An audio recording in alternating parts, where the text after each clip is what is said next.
Welcome to Commerce Academic Zone. இந்த வீடியோவில் PGTRB Commerce Unit 15 Banking and Finance பார்க்கலாம். Banking பற்றி எல்லாருக்கும் நிறைய தெரிஞ்சிருக்கும். இந்த வீடியோவில் பேங்கிங் பற்றி ஒரு சின்ன இன்ட்ரடக்ஷன் மட்டும் பார்க்கலாம். பேங்கிங்னா என்ன, பேங்கர்ஸ், கைண்ட்ஸ் ஆஃப் பேங்க்ஸ் எல்லாம் பார்க்கலாம். நெக்ஸ்ட் வீடியோவில் பேங்கிங்க்கு மட்டும் PGTRBயில் இது வரைக்கும் கேட்ட கொஸ்டின்ஸ் எல்லாம் பார்க்கலாம். அந்த கொஸ்டினை ஃபுல்லாக கிளியராக பாருங்கள்.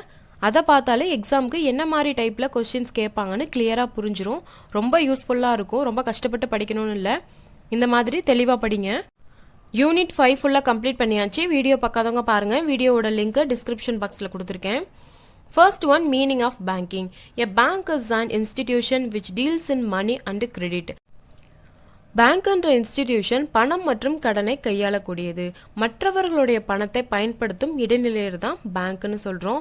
பேங்க்ல பணத்தை வணிகம் மட்டும் செய்யவில்லை, பணத்தை உற்பத்தியும் செய்கிறது. Bank is a factory of credit. பேங்க்ன்றது கடனின் தொழிற்சாலை என அழைக்கப்படுகிறது. Next one, features of banking.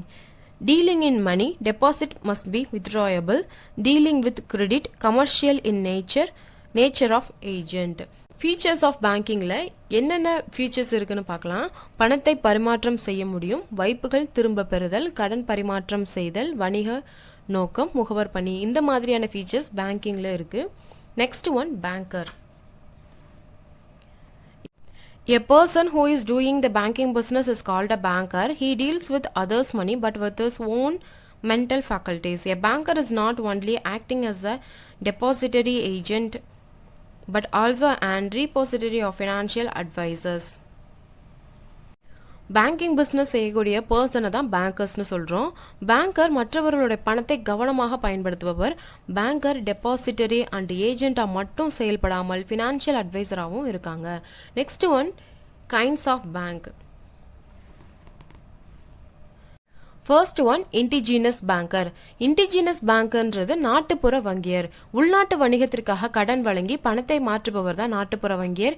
Indigenous bankers அவங்களோட ஓன் கேபிட்டல் அமௌண்ட்ல கோல்டு, ஜுவல்லரி, லேண்ட், ப்ராமிசரி நோட்க்கு எதிராக கடன் வழங்குபவர். த பேங்கிங் கமிஷன் 1972 எதை பாயிண்ட் அவுட் பண்ணியிருக்காங்கன்னா, குறைவான சட்டங்கள் மூலம் அவர்களது பணி மிகவும் சிறப்பாக உள்ளதுன்னு குறிப்பிட்டிருக்காங்க. அது மட்டும் அல்லாமல் இண்டிஜினஸ் பேங்கர்ஸோட ஒர்க் ரிசர்வ் பேங்கோட லிங்க்ல இருந்தா என்டையர் ஃபினான்ஷியல் சிஸ்டமும் சிறப்பாக இருக்கும்னு குறிப்பிட்டிருக்காங்க.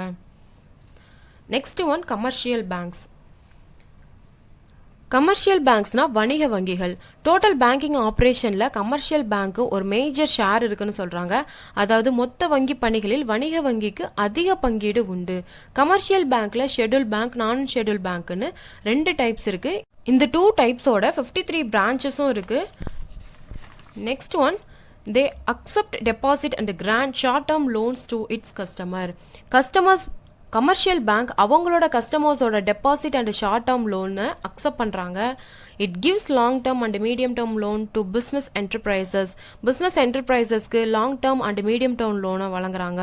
தே also provide housing loan on a long term basis to இண்டிவிஜுவல்ஸ்க்கு லாங் டேர்ம் பேசிஸில் ஹவுசிங் லோனை ப்ரொவைட் பண்ணுறாங்க. Commercial banks are classified in India as follows. Commercial பேங்கை இந்தியாவில் எப்படி கிளாஸிஃபை பண்ணுறாங்கன்னா, foreign commercial bank, Indian commercial பேங்க்னு 2 விதமாக கிளாஸிஃபை பண்ணுறாங்க. ஃபாரின் கமர்ஷியல் பேங்க்ன்றது அயல் நாட்டு வங்கிகள். இந்த பேங்க்ஸ் எல்லாமே இந்தியாவுக்கு வெளியே இணைக்கப்பட்டு இந்தியாவில் செயல்படும் வங்கிகள். இந்த பேங்க்குக்கு இந்தியாவில் பிரான்ச்சஸ் இருக்குது. These are banks incorporated outside India and functioning in India. These banks have been branches in India. For example, Citibank, Bank of America, Hong Kong Bank, Standard Chartered Bank, Royal Bank of Scotland, DBS Bank, Singapore. Next one, Indian Commercial Bank. Indian commercial banks அப்படின்னா இந்திய வங்கிகள். இந்த banks இந்தியாவில் இணைக்கப்பட்ட வங்கிகள் மற்றும் இந்தியாவிலும் இந்தியாவுக்கு வெளியேயும் பிசினஸ் பிளேஸ், வணிக இடங்களை கொண்டுள்ளது. இந்த பேங்க்ஸை public sector bank, private sector bank and foreign பேங்க்னு 3 விதமாக கிளாஸிஃபை பண்ணுறாங்க. First one, public sector bank. இப்போ பப்ளிக் செக்டார் பேங்க் அப்படின்னா பொதுத்துறை வங்கிகள். பப்ளிக் செக்டார் பேங்க்ல பெரும்பான்மையான பங்குகளை Indian government or reserve bank வச்சிருக்காங்க. For example, state bank of India, bank of Baroda. Next one, private sector bank. Private sector பேங்க்னா தனியார் வங்கிகள். பிரைவேட் செக்டார் பேங்க்ல பெரும்பான்மையான பங்குகளை பிரைவேட் இண்டிவிஜுவல்ஸ் வச்சிருக்காங்க. For example, bank of Rajasthan, Vysya banks, Bharat overseas bank limited etcetera. Next one foreign bank. Foreign பேங்க்னா அவங்க register பண்ணுறது ஃபாரின் கண்ட்ரியில், அவங்களோட ஹெட் குவார்ட்டர்ஸும் ஃபாரின் கண்ட்ரியில் இருக்கும், ஆனால் அவங்களோட பிரான்ச்சஸ் மட்டும் இந்தியாவில் இருக்கும். For example Citi bank. Next one scheduled. ஆர்பிஐயின் 2வது அட்டவணையில் பதிவு செய்யப்பட்டவைகள் என்னென்ன பதிவு பண்ணியிருக்காங்கன்னா, இந்தியாவில் வணிகம் செய்ய வேண்டும், பே பண்ண கேபிட்டல் அமௌண்ட் 5 lakhsக்கும் கம்மியாக இருக்கக்கூடாது, ஆர்பிஐ திருப்தி அளிக்கக்கூடியதாக இருக்க வேண்டும், மாநில கூட்டுறவு வங்கி மத்திய அரசால் குறிப்பிடப்பட்டவை. Along with commercial banks, RBI conferred 16 state cooperative banks, 52 urban cooperative banks and 86 RRB or scheduled banks. Commercial பேங்க்ஸோட reserve bank 16 cooperative banks, 52 urban cooperative banks and 86 ஆர்ஆர்பியையும் திட்டமிடப்பட்ட வங்கிகளாக வழங்கியுள்ளது. இது எல்லாமே scheduled banks. Non scheduled banks ஆர்பிஐயோட second ஷெட்யூலில் include ஆகாத பேங்க்ஸ் தான் நான் ஷெட்யூல் பேங்க்ஸ். இந்த செகண்ட் ஷெட்யூலில் வராத பேங்க்ஸ்க்கு பாரோயிங் அண்ட் ரீடிஸ்கவுண்டிங் ஃபெசிலிட்டிஸ் கிடையாது. Next one central bank. Central Bank is the apex institution which controls, regulates and supervises the monetary and credit system of the country. Central பேங்க்ன்றது நாட்டின் நாணய மற்றும் கடன் முறையை ஒழுங்குபடுத்துகிறது மற்றும் மேற்பார்வை செய்யும் உச்ச நிறுவனம் ஆகும். சென்ட்ரல் பேங்க்ஸோட மெயின் ஃபங்க்ஷன் கரன்சியை இஷ்யூ பண்ணுறது. In India, the RBI was established in 1935 and this bank has since been functioning as the Central Bank of the country. The RBI was the Central Bank of Burma until 1947 and the Central Bank of Pakistan until June 1948. இந்தியாவில் RBI 1935 establish பண்ணியிருக்காங்க. பின்னர் இந்திய வங்கி நாட்டின் மத்திய வங்கியாக செயல்பட்டு வருகிறது. ரிசர்வ் பேங்க் 1947 வரைக்கும் பர்மாவின் மத்திய வங்கியாகவும், ஜூன் 1948 வரைக்கும் பாகிஸ்தானில் மத்திய வங்கியாகவும் இருந்திருக்கு. Next one, industrial banks or financial institutions. Industrial banks, also known as investment banks, mainly meet the medium-term and long-term financial need of the industries. Industrial பேங்க்ஸை இன்வெஸ்ட்மெண்ட் பேங்க்னு அழைக்கப்படுறாங்க. மெயினாக இண்டஸ்ட்ரீஸ்கோட medium term and long term financial நீடை பூர்த்தி செய்கிறது.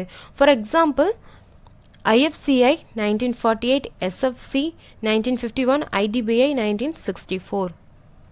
Next one, agricultural bank. In 1963, the RBI set up the Agricultural Refinance and Development Corporation to provide refinance support to bank to finance major development project. The National Bank for Agricultural and Rural Development Bill was passed by the Parliament in December 1981 and the NABARD came into existence in July 1982. NABARD functions என்னென்ன இருக்குன்னா, credit function, regulatory function and development function. இப்போ agricultural பேங்க்ஸ்லாம் விவசாய வங்கிகள். 1963 RBI எதை கொண்டு வந்திருக்காங்கன்னா, agricultural refinance and development corporation, அதாவது விவசாய மறுநிதி மற்றும் மேம்பாட்டு கழகத்தை ஆரம்பித்து டெவலப்மெண்ட் ப்ராஜெக்ட்ஸ்க்கு பேங்க் மூலமாக உதவி செஞ்சுருக்காங்க. பார்லிமெண்ட்டில் நபார்ட்கான ஒப்புதல் 1981 வாங்கியிருக்காங்க. 1982 ஜூலையில் நடைமுறைக்கு கொண்டு வந்திருக்காங்க. இதில் என்னென்ன ஃபங்க்ஷன்ஸ் இருக்குன்னா, கடன் வழங்குதல், ஒழுங்குபடுத்துதல் மற்றும் மேம்பாட்டு பணிகள். இந்த ஃபங்க்ஷன்ஸ் எல்லாம் அக்ரிகல்ச்சரல் பேங்க்ஸில் இருக்குது. நெக்ஸ்ட் ஒன், எக்ஸ்சேஞ்ச் பேங்க்ஸ், அந்நிய செலவாணி வங்கிகள். Exchange banks deals in foreign exchange and specialized in financing foreign trade. Exchange banks அயல்நாட்டு வணிகத்திற்கு நிதி உதவி செய்யும், அந்நிய நாணயத்தை மாற்றுவதற்கு உதவுகிறது, பன்னாட்டு சீட்டுகளை வாங்கி விற்கும் மற்றும் ஒப்புறுதி அளிக்கும் பணியையும் செய்கிறது. Next one, payment bank. Payment banks are formed to wind the spread of payment and financial service to small business, low-income household and migrants laborers. Payment பேங்கை எதுக்காக அறிமுகப்படுத்தியிருக்காங்கன்னா, சிறு தொழில்கள், குறைந்த வருமானம் கொண்ட குடும்பங்கள் மற்றும் புலம்பெயர்ந்த தொழிலாளர்கள் ஆகியோருக்கு பணம் செலுத்துதல் மற்றும் நிதி சேவைகள் பரவலாக்கப்படுவதை விரிவுபடுத்துவதற்காக இந்த செலுத்துதல் வங்கிகள் அமைக்கப்பட்டிருக்காங்க. நெக்ஸ்ட் வீடியோவில் PGTRB commerce unit 15 banking and finance previous year questions பார்க்கலாம். அப்லோட் பண்ணக்கூடிய வீடியோஸை கண்டினியூவாக பாருங்கள். தேங்க்யூ.